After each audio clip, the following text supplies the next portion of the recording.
Hi everyone, my name is Michelle Power and I'm UCD's Global Alumni Relations Coordinator.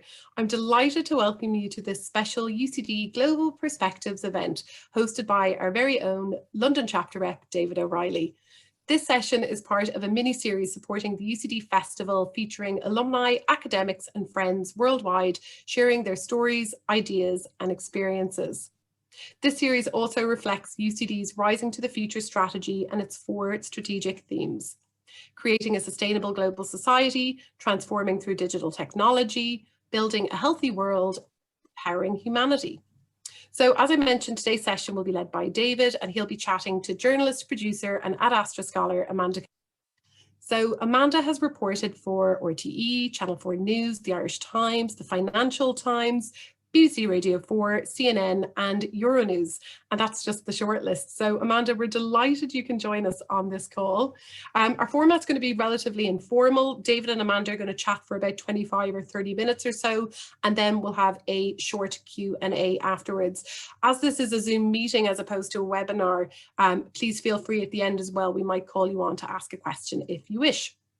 So, and also you can put them in the chat box as well. And we hope to wrap up by about, I'd say 6:45 or 7, so you can enjoy the rest of your evening. So that's it for me, and it's my pleasure to hand you over to David. Thanks very much, Michelle, and good evening, everyone, and a very warm welcome wherever you're tuning in from, be it in the sunny surroundings of London, where I am in Wimbledon, or I can see we have people coming in from Rye and Kent and everywhere. So you're very welcome, and obviously some VIPs from Cork as well. For those of you who I haven't had a chance to meet or say hello to, who haven't met me, just to introduce myself, I'm David O Reilly. As Michelle mentioned, I've been very proud to represent University College Dublin as a volunteer in London, as the co-head of the alumni chapter here for the last several years now. I'm from Dublin originally. I studied commerce and finance in UCD back in the late 90s and early 2000s, and I've worked in London since 2003. I used to be a banker. I'm much better now. I'm pleased to report fully recovered and have paid my debt to society. Currently working with the British Irish Chamber of Commerce, Commend, an online business-to-business introductions platform, and my own business, Wimbledon Park Capital. And it's a great pleasure today to have an opportunity to speak to someone who's not just one of our leading lights in the UK in our alumni group, but also a very good friend of mine, Amanda Coakley, who I was very privileged to meet when she first came to London and moved over from Ireland to work in London and got involved with the chapter. It's wonderful for me and a source of great pride to see how the chapter has evolved and how we've got great people like Amanda coming and joining us in the UK. So Amanda, thank you so much for dialing in from, I believe you're in Vienna at the moment, to be with us. It's always a pleasure to catch up, and I'm really interested to have this chat back and forth just to go through a few observations and a few thoughts, and you can tell us a little bit about your story and your career, which I'm sure everyone will be very interested in. So, I mean, just to get things rolling, Amanda, just, tell us a little bit about yourself and your story and your journey and how you sort of came to be where you are and what sort of got you interested in journalism originally. Yes, so first of all, thank you very much for having me, and thank you everyone for dialing in. So I'm an international correspondent and I write for various different outlets such as the Irish Times, Foreign Policy magazine. I've worked quite closely with Channel 4 News for the past 3 years, where I've worn numerous different hats, from being a field producer to being a guest booker. And really recently what I've done is I've started to strike out on my own in order to get more field experience. And as a journalist, I think it's really important to go to the places that you're reporting on. There's been so many changes in our industry over the past few years, and one of the things that's really been cut back is actually sending journalists out into the field, as we call it. And I really wanted to do that, so that's why I've made this decision to just work with more people. So before I was fully freelance, I was at Channel 4 News 100% of the time. Before that, I was at CNN. I started there as an intern when I was 27, which was a big decision at the time, taking an internship when you're 27. I know it's relatively young, but still, you know, it's seen as something that you do in your early 20s, or I thought it was. And at CNN, I worked the news desk. I worked with Christiana Amanpour. I covered the Manchester Arena terror attack. And before that, I was a book publisher at Penguin. And I joined Penguin wanting to be a journalist, but when I graduated from UCD, I really didn't know how to get into journalism, and I didn't know anybody that worked in journalism. The few people that I spoke to about it said to me, you need to go back and do an undergraduate degree. And I had just finished 4 years of education, so that wasn't feasible from a personal point of view, but also from a financial point of view. So I just began looking for jobs in journalism. No one would have me. So when Penguin offered me a job, I jumped at it and I moved to London. And I spent 2 years networking in London and learning about journalism and the industry, and slowly making my way in. So that's kind of my story in brief. And as you were going through University College Dublin, you studied a BA, is that correct? Yeah. In University College Dublin. Was there any, you know, specific role model or role models plural in the sort of media world that made any kind of big impact on you from those early days that you made you think, I would love to be a reporter, a journalist someday. I would love to be doing that. Yes, so I did my undergraduate degree and my master's in UCD. And I have to say, during my undergraduate degree especially, I was very focused on theatre and literature. So I wasn't consuming as much news as I do today. But I still knew the greats, and I always used to watch Lindsay Hilson's reports for Channel 4 News, Lise Doucette, Orla Giernan, and what they did was extraordinary. And it wasn't just extraordinary reporting, it was beautiful writing, and their reports had, you know, real compassion. So I guess they were the real kind of leading lights for me around that time. And I was really lucky that at Channel 4 News, I got to work alongside Lindsay Hilson, which was a massive learning experience. And as you were going through your studies in University College Dublin, both in undergrad and postgrad, you mentioned you were heavily involved with, for example, the Drama Society, DramSoc. You know, just like thinking back to my own sort of time in UCD, a lot of the things I learned, some of them were actually outside the classroom in terms of the different groups and societies and things that you sort of picked up in some of the extracurricular activities and some of those friendships that you made. I mean, are there any things that kind of stand out from your time in UCD in terms of lessons learned and key things that you took away from your time there, whether it was inside this sort of academic structure or outside in things like DramSoc?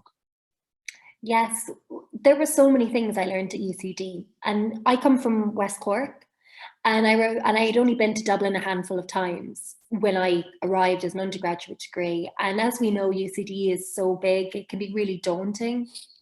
So I think one of the first lessons I learned from UCD was, you know, you need to throw yourself in and you need to get involved. Otherwise, it can be quite a lonely experience.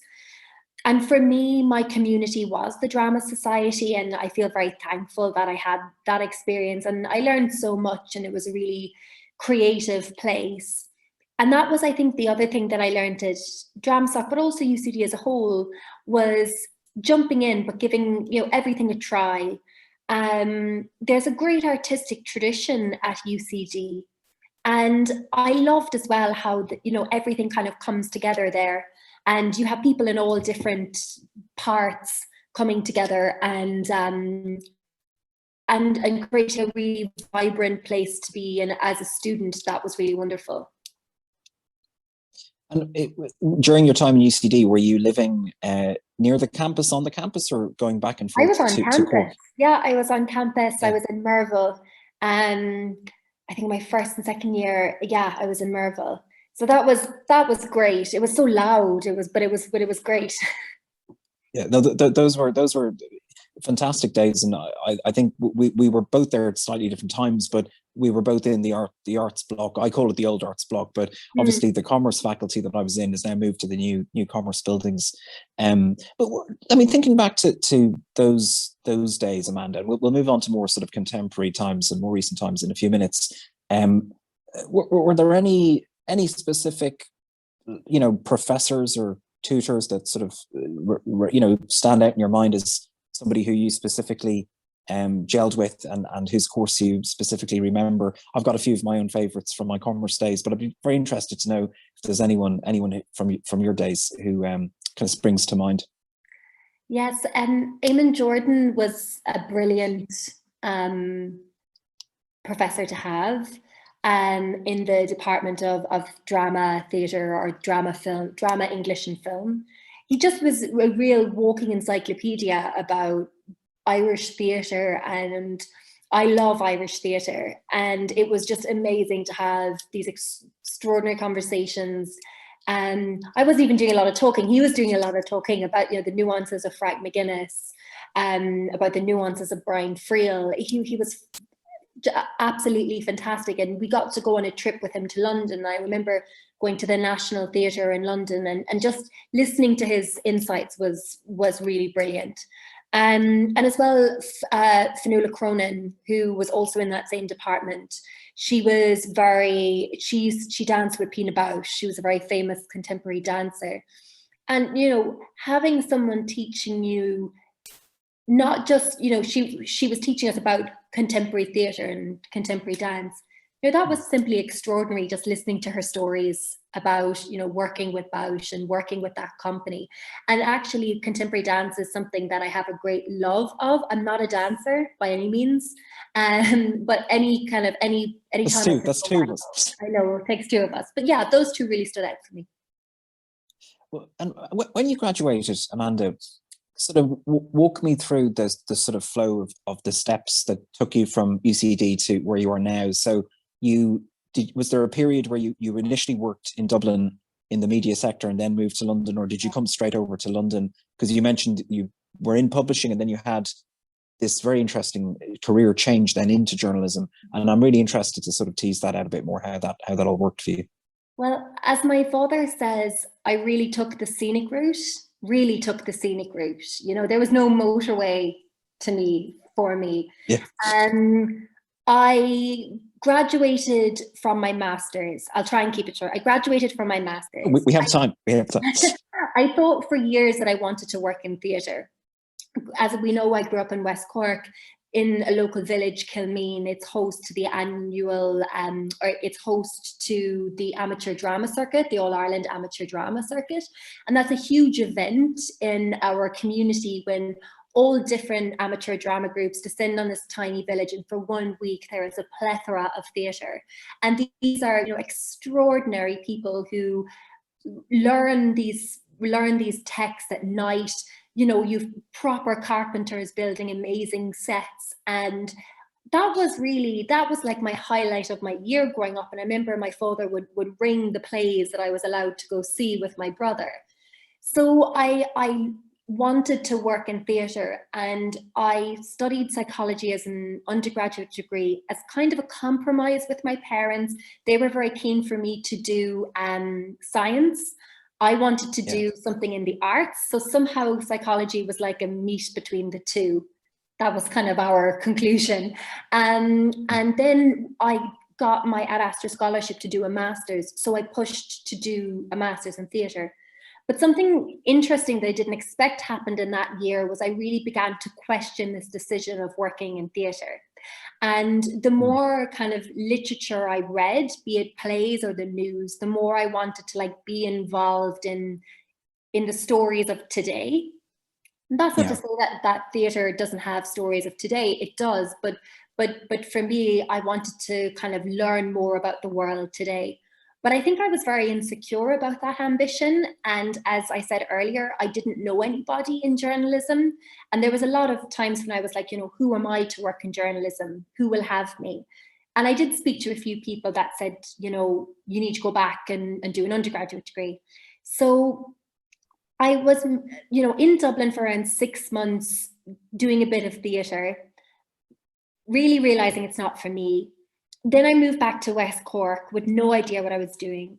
Then I got an internship at Image magazine in the circulation department. And I did that for 6 months. I realized I loved working in an office. I loved having a lunch break.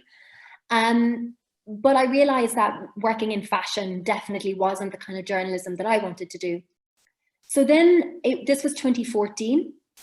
Right. I really thought that I wanted to move. Well, I wanted to move to the Middle East because there was an awful lot happening in the Middle East in 2014. But I was so naive and I knew so little. I wanted, in my mind, I was like, if I can get to Dubai, I'll learn Arabic and then I'll get to report in the Middle East. Now, anyone who works in journalism knows you don't move to Dubai if you want to report in the Middle East. You don't move to Erbil or Baghdad or Jerusalem or Beirut. You don't go to Dubai.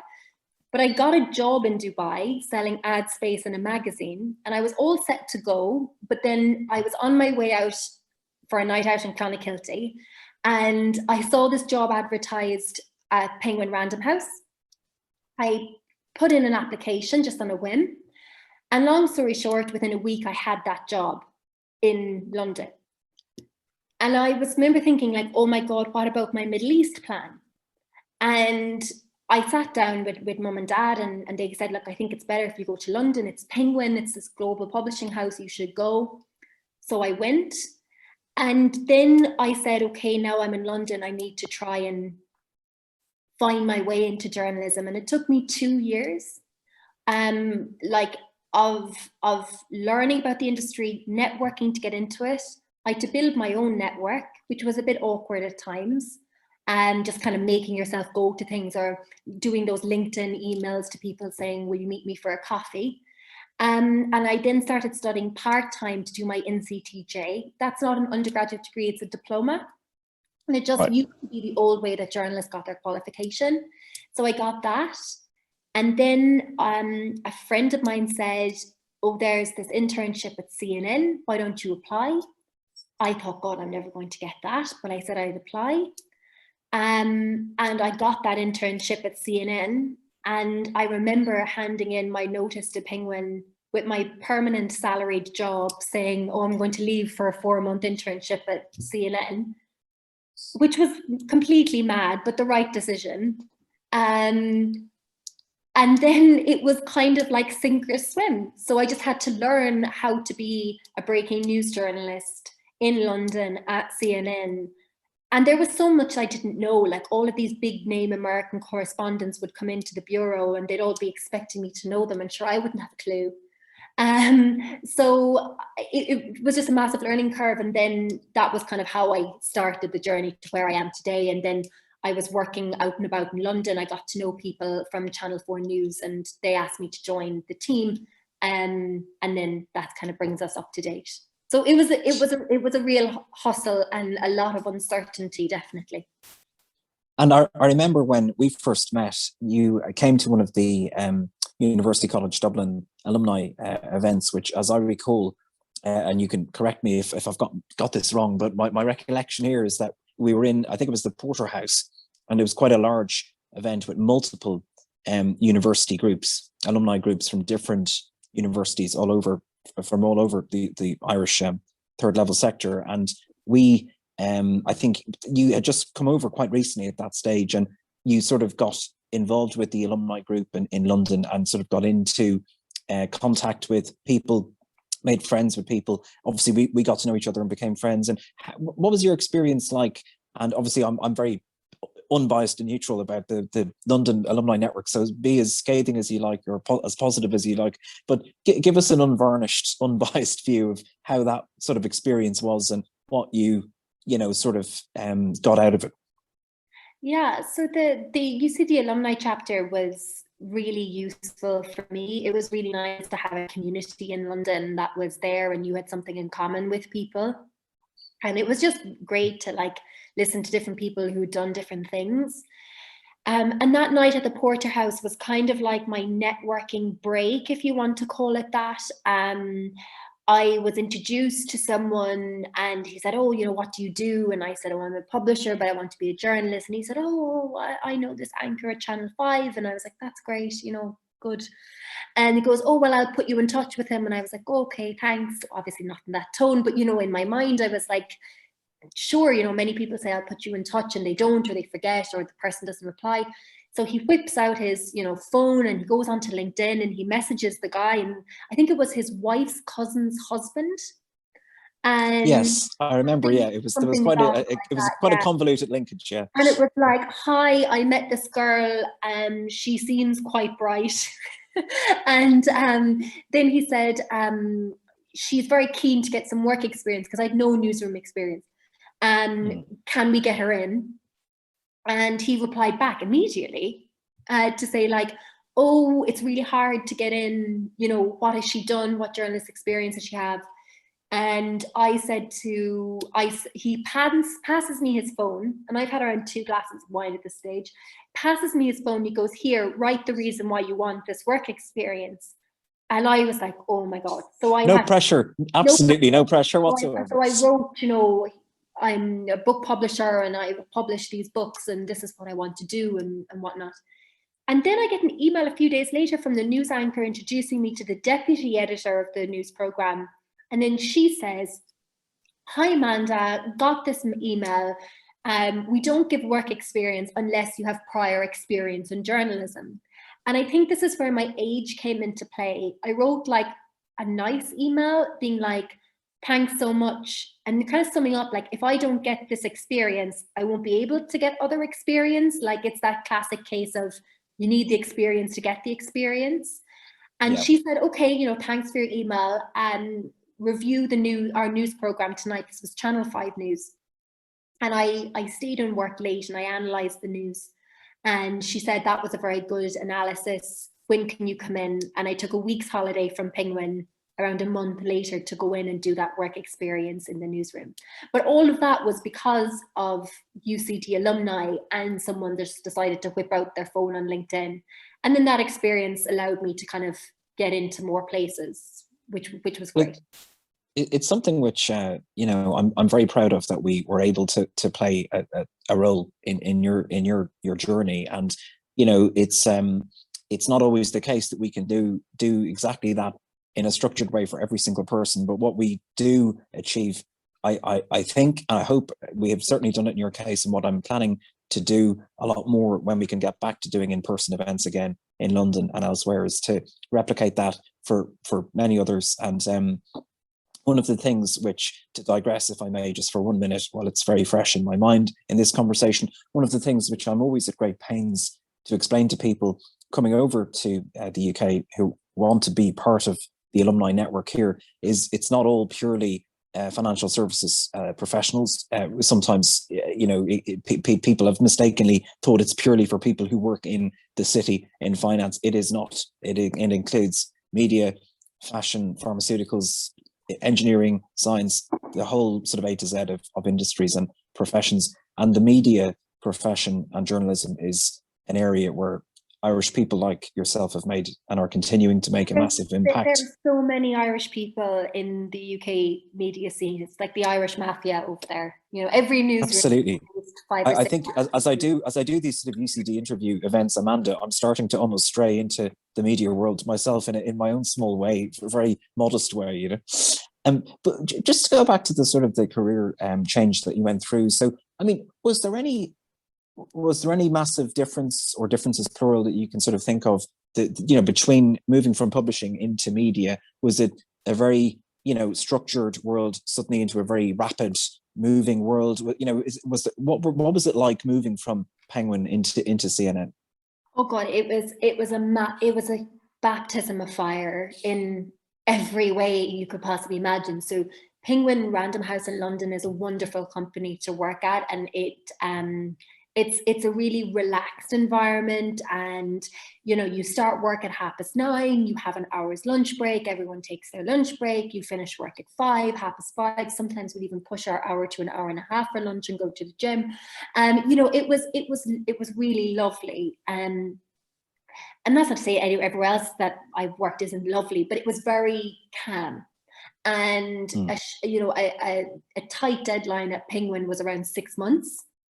So then you can imagine moving to a 24-hour news cycle where your deadline is in 10 minutes or now, and you're covering the world at CNN International. So I was a guest booker when I joined CNN, which means that, that part of a news program when the news anchor says, and now joining me to talk about the situation in Gaza is David O Reilly. He's an expert at the XXX think tank. I was the person that was calling you, David, to say, hi, are you free this evening for an interview with Hala Gorani at CNN? And that's one of the most high pressure desks at CNN London, because the news anchor wants the best possible guest. So they're like, no, we don't want that person. We want, I don't know, Barack Obama. And you're then saying, okay, well, I'll just call Barack Obama and see if he can do your program at 7 tonight. And it was really that level.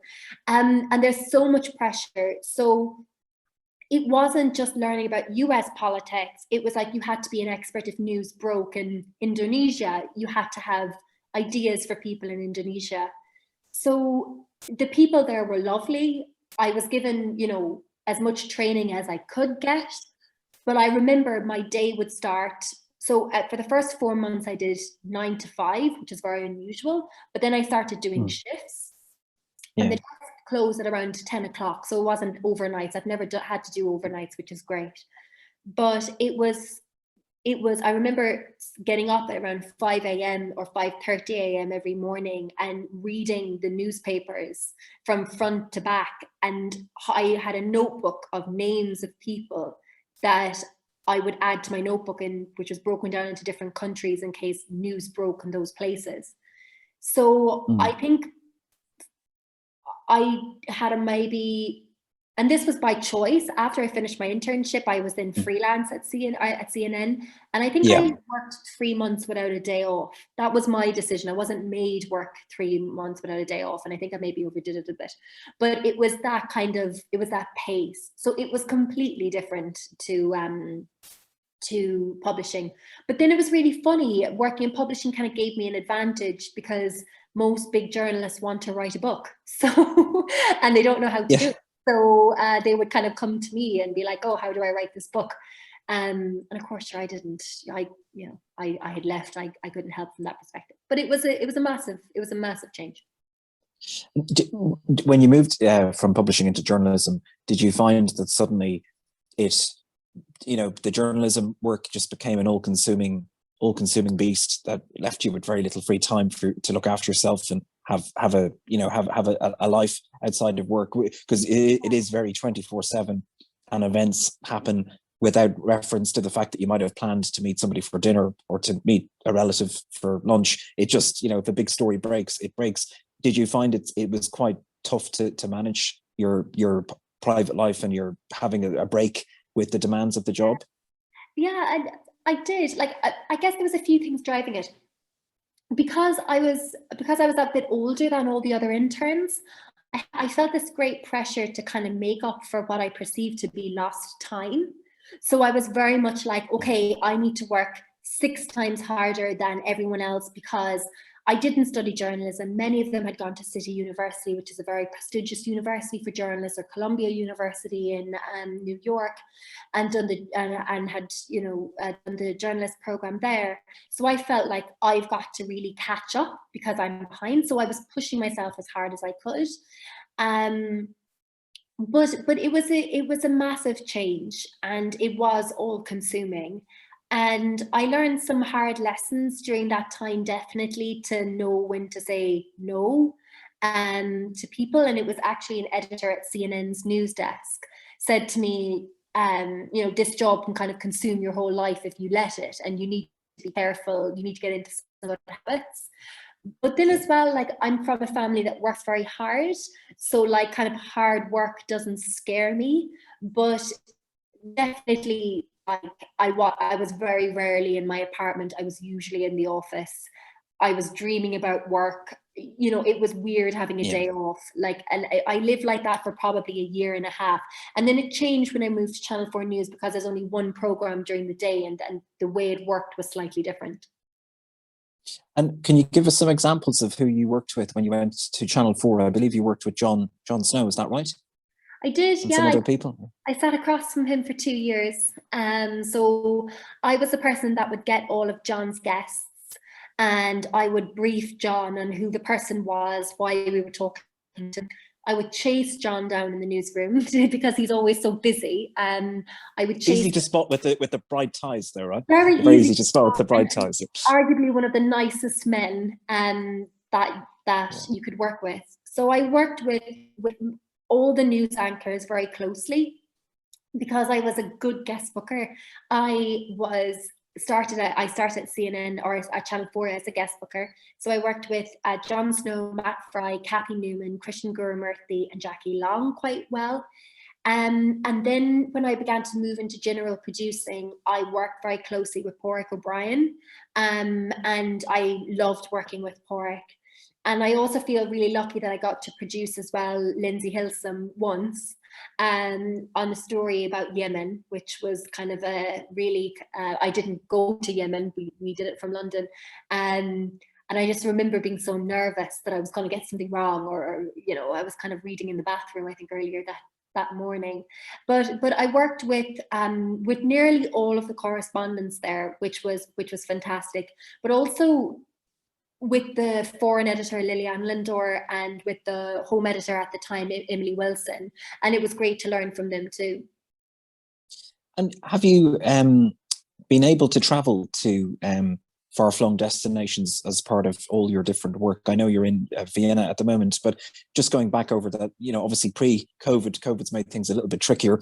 You know, give us a few examples of some of the places that you've been to as part of your work, and maybe you know, just over the next few minutes, if you'd like to pull out 1 or 2 or 3 examples of really, you know, good pieces of work you've done that you're super proud of, and just give us a bit of a taste for that. That would be really interesting. Yes. So my first ever foreign assignment was to Pakistan after the election in 2018.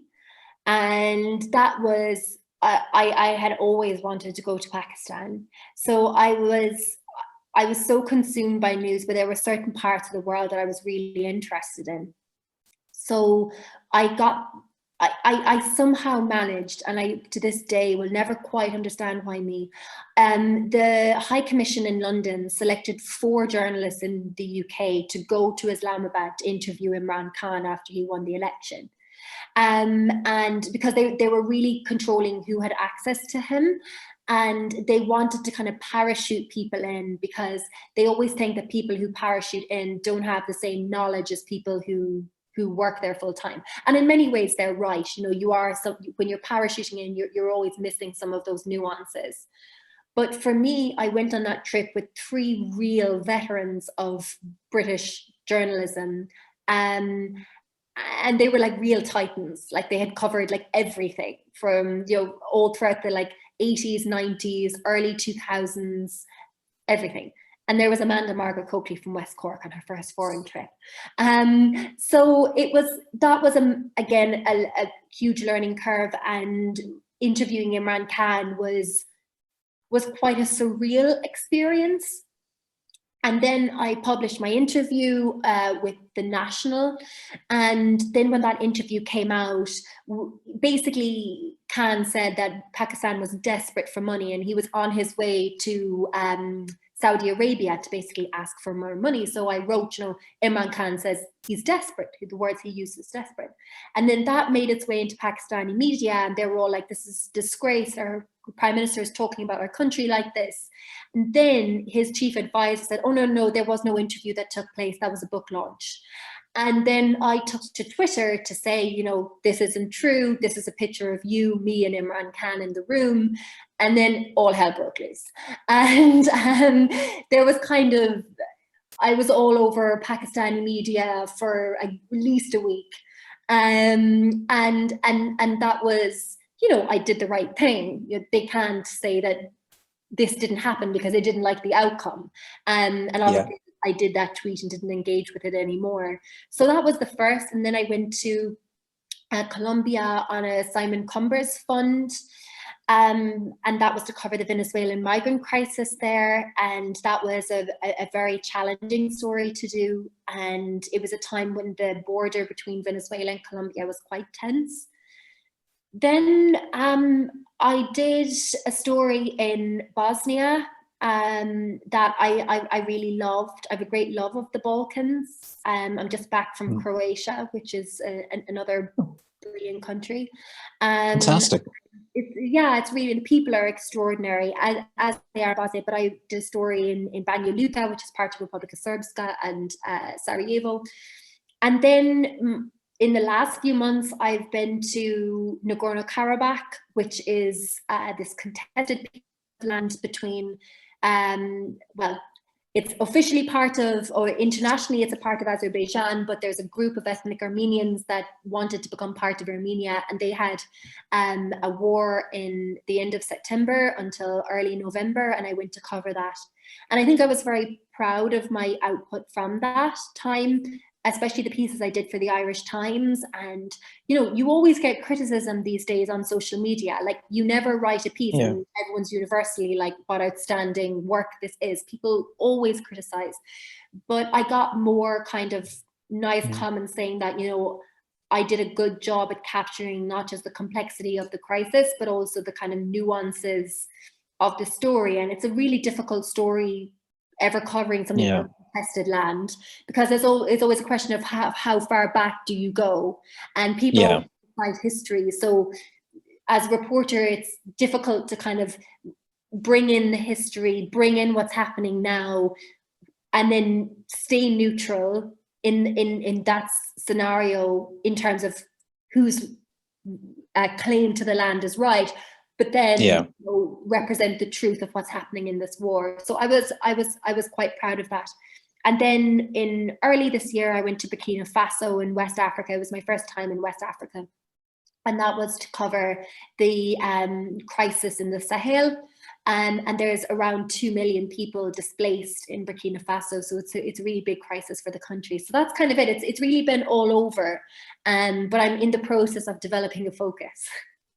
Well, I was just going to ask, I was going to ask this as my sort of last question, just before we get towards the sort of Q&A stage of the discussion. In terms of your kind of roadmap for what will come next, you've mentioned quite a lot of far-flung countries, quite far away. Do you have any plans to do anything a bit closer to the UK and Ireland, or are you going to stay focused on where you are at the moment? Sorry, just froze there for a second. Can you repeat a bit of that question? Yeah, no problems. Can you hear me okay now? Is that better? Yeah. So in terms of your sort of roadmap, as things stand at the moment, are you going to continue focusing on the more sort of far-flung international, you know, hotspots, or do you have any plans to do a little bit more closer to the UK and Irish and sort of closer to the EU sort of side of the coin, or do you sort of have a real passion for the more international stories? I have a passion for the international stories, and you know, every journalist is different, and the reasons why they're journalists are different. I think it's a deeply personal decision why people become journalists. But for me, it's been about storytelling, and it's been about trying to tell stories that aren't heard. These are all kind of very wafty goals, you know, but it is for me, it's about going there. It's about it's a huge privilege when people tell you their story. And I know that if anything happened in my life, say someone very close to me died in often a terrible way, and then somebody comes up to you and says, "Hi, can you tell me your story for Canadian media?" Like, I know I would be like, "No, please, like, go away. It's a private moment." Yeah. And it's a huge privilege when people stop and they say, "Yeah, I will tell you what happened." And that's a huge responsibility. And I think that our world is becoming so interconnected, and there's so much false news out there. There's a lot of polarization in our society today. I think that a job of journalists is also saying, you know, showing how we are connected, showing what we do have in common. even something, now I know a pandemic is a very specific example, but like we've seen with this pandemic, how something that happens in Wuhan, China can affect us in Ireland and the United Kingdom. We can see the same with climate change. You know, we don't live in a small world or in a big, large world. It's actually very small.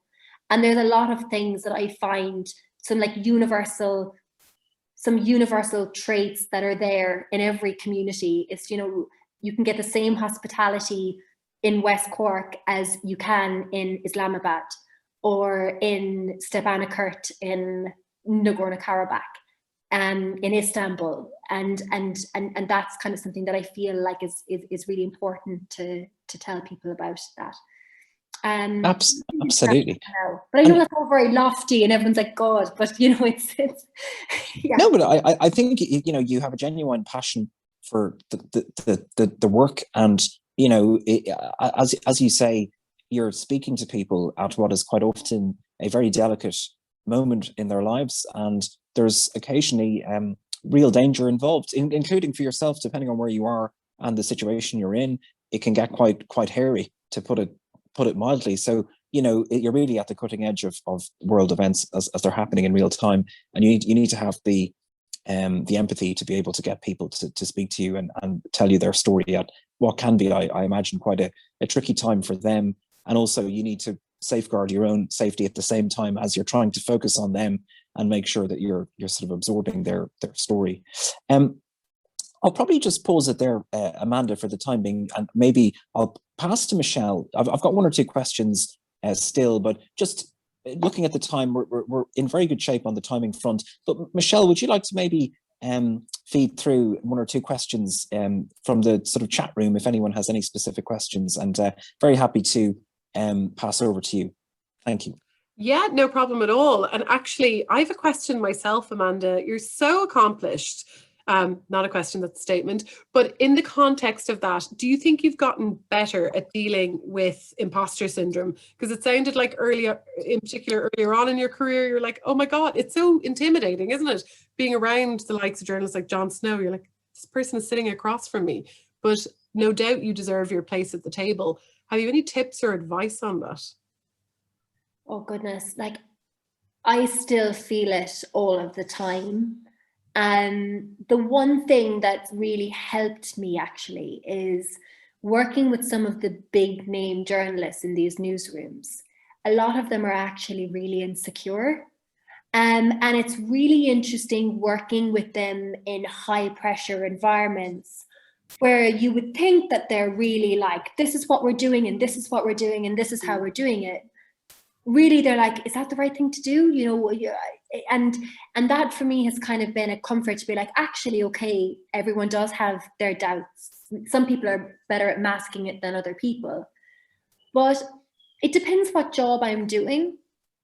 But one thing that really helped me with imposter syndrome was when I did go to Armenia, when I flew to Yerevan on my own to go down to Nagorno-Karabakh, I felt I had huge imposter syndrome. And I was in Stepanakert for 2 weeks while it was being shelled. And I remember like just learning so much from the older correspondents that were there. But also there were so many other young bucks who just like were there for very odd or strange reasons. So there was, you know, some people were just doing it for their Instagram channel, for example. So we're walking around, you know, in a really dangerous environment, just doing their Instagram stories.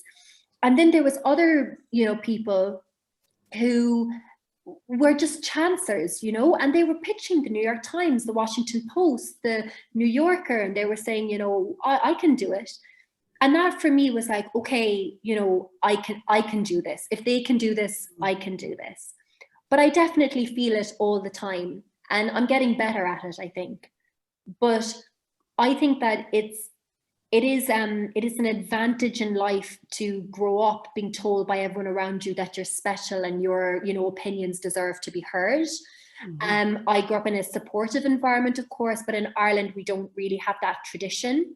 But it's amazing seeing people who have gone to those schools or universities where they're told they're special, and how that gives them this extra layer of confidence in the professional world. And it's actually quite an intimidating thing when you don't have that. So yeah, I'm working on it, I think. Good answer. And actually, we have a question in from Declan. Declan, do you want to ask the question yourself? I don't want to put you under any pressure. I can read it out. We've an intimate enough group here, so it's a great question. Zero pressure.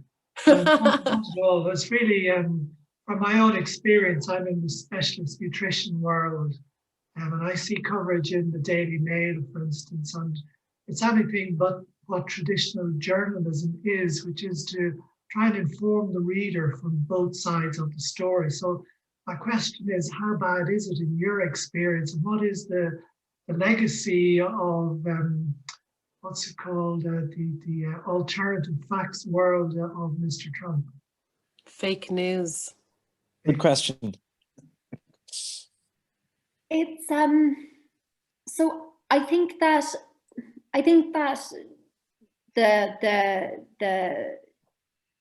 the rise of fake news has definitely done a lot of damage to journalism, especially journalists who are out in the ground reporting, because there's numerous, we saw throughout the insurrection in Washington, D.C., that journalists were very clear targets, and that hinders them from doing their work.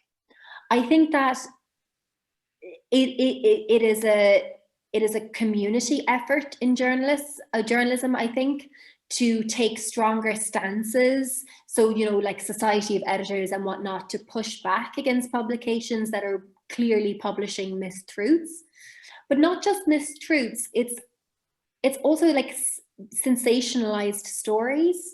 So there are numerous outlets that we've seen with the war in Gaza this week, numerous headlines that are very sensational. They're there for clicks, they're there for ads. I think that there needs to be a greater effort to counter that. And I know that many publishers are really trying to push back against Facebook, for example, and be paid for their content and make sure that there's more regulation online. But I think in many ways, like, nobody saw this coming. I know that might sound silly now, but I think that when everything went online and social media grew into its own, no one really thought it would get this bad until the 2016 election was the real turning point and like the power of social media. But I do think it has done damage. And I think what's the situation is when I talk to people and say, for example, the vaccines right now, there's so much misinformation about the vaccines. And I know that taking a vaccine is a personal decision, but I've had people and some people that I love, really reading back mistruths to me and saying, oh, no, but it was in the news. I read this, or I saw this video. And that's really shocking. But I think that there needs to be more signposting online about fake news. I think that if something's printed in a paper, that's slightly different depending on the outlet. But yeah, I do think there's been lasting damage there. Thanks very much, Amanda, for a very comprehensive answer, and thanks, Declan, for that question. Good to see you looking well and safe and well. And Michelle, just looking at our timing, I was just thinking we may perhaps move towards wrapping up as we promised we'd close before 7. So we're yeah, and I think button. Actually Amanda has a hot news story, but she has to leave kind of like pretty much at 7. So well, we have not that cool. We have a very nice piece of news, actually, that Amanda, I hope you won't mind me sharing with everyone, but you have been listed on the 30, the MHP 30 journalists to watch list. So congratulations from all of us. It's a fantastic achievement. And I know, how in demand you are and how valuable your time is. So we, first of all, we are very grateful to see you in good form, safe and well in Vienna. Hopefully you'll be back with us in London soon. But also we're very proud of you, and we're very honoured that you're in the group and that you've taken the time today. From my perspective, I just want to say to everyone, we will meet again in the London Alumni chapter. I'm going to blaze a path of glory through various hostelries over the next few weeks to do the required on-the-ground research that you would expect from your alumni chapter representative to start looking at ideas and plans for safely meeting up in a sensible and structured way that people are comfortable doing. And obviously, people are getting vaccinated and things hopefully will improve month on month. I've just had my first one 2 weeks ago. So, I'm looking forward to getting back to Dublin as well to see everyone in UCD on the campus, and rest assured we will all be meeting up in London again very soon when we safely can. So Amanda, I just want to say, on behalf of all of us, how much of a pleasure this has been for me. I love this role. It's something that gives me tremendous satisfaction, and also I'm really proud of the fact that we can, in our own small way, help graduates like yourself fulfill their dreams and access good contacts and access what we provide as part of the alumni chapter here. Just in closing, Michelle, I was wondering, would you like to say a few words about the UCD Festival just before we finish up, and then I'll let you wrap up at the end. Yeah, thanks very thank much. you. Thanks so much, David. And thanks, Amanda, again. I echo everything that David said. You've done so much. It's beyond impressive. I think we're all feeling a bit inadequate, but well done, and very proud of you. That's, at 100%. So the main festival, the UCD Festival, is happening online next week. It's from the 27th to the 29th. So it'll feature conversations, performances, workshops, interactive demonstrations. So I think Sierra is going to pop the link in the chat box there. But for more information, you can register on the festival website. And I think it's actually going live in the next day or so. So we'd love to see everybody at it. And then if you enjoyed this evening, I think Sierra's going to pop in another link just for a quick survey. So it'll only take a minute or two, and it's just to let you know, for you guys to let us know what you'd like to see at future events or what type of engagement you would like. As David was saying, very much so hoping the next gathering will be in person. And thanks a million for everyone for joining us this evening. I know we're all zoomed out, but there's so many wonderful conversations, and the fact that, like even Amanda, that you're dialing in from Austria, it's pretty cool, and we've become geographically neutral, I guess. And David, I think you should start considering a podcast. I think we could do like a chapter podcast. When UCD calls, I answer the call, Michelle. As you know, the word no does not exist in my vocabulary. But thank you, everyone. Thank you very much. Thanks, everyone, and stay safe. We'll see everyone. We'll all meet again soon. Stay safe out there. Thanks so much. Thanks very much. Bye. Thanks a lot. Bye. Bye.